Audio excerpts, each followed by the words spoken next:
Jeg hedder Brisa Vilfert, og jeg synes, det er rigtig dejligt, at du kigger ind til mig her på min strikke-DVD og i mit garnunivers.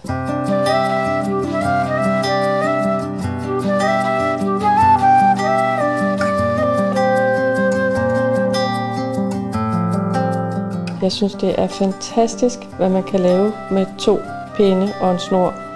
Det er den rene magi, og det vil jo heldigvis ingen ende tage.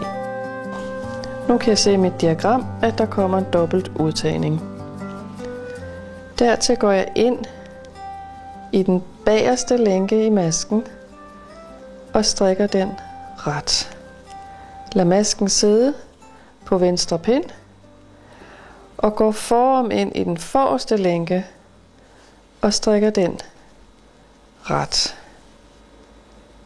Nu er der imellem de her 2 masker opstået en lille bitte lænke, som jeg skal have fat i med min venstre pind.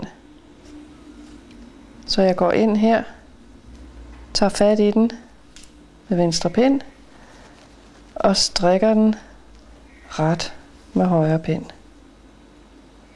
Og nu har jeg så fået 3 masker ud af 1 maske. Vi har hængt Leas hjertevest op på en bøjle her.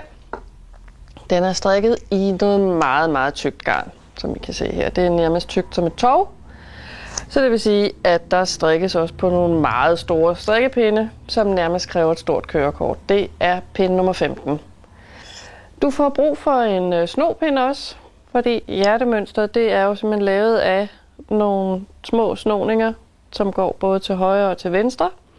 Der er udtagninger og indtagninger i os, for simpelthen at kunne lave den her figur. Så Brisa, nu har du siddet og strikket et stykke tid, så nu er det tid til at holde en pause og komme op og stå. Og så skal vi lave nogle øvelser stående for de muskler, du har brugt, mens du har strikket. Vi starter med at lave nogle øvelser for dine hænder og dine underarme. Det er en venepumpeøvelse. Du starter med at knytte dine hænder og sprede fingrene og knyt og spred og knyt og spred og knyt og spred og knyt og spred og knyt og spred. Spred og mærk, at du får fat i dine muskler, i dine hænder og i dine underarme.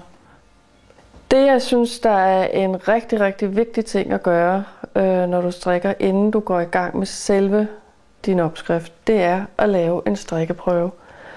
Fordi at der står jo i næsten alle opskrifter det, der hedder strikkefastheden. Strikkefastheden, det betyder, hvor mange masker du har på 10 cm. Det kan fx være 18 masker.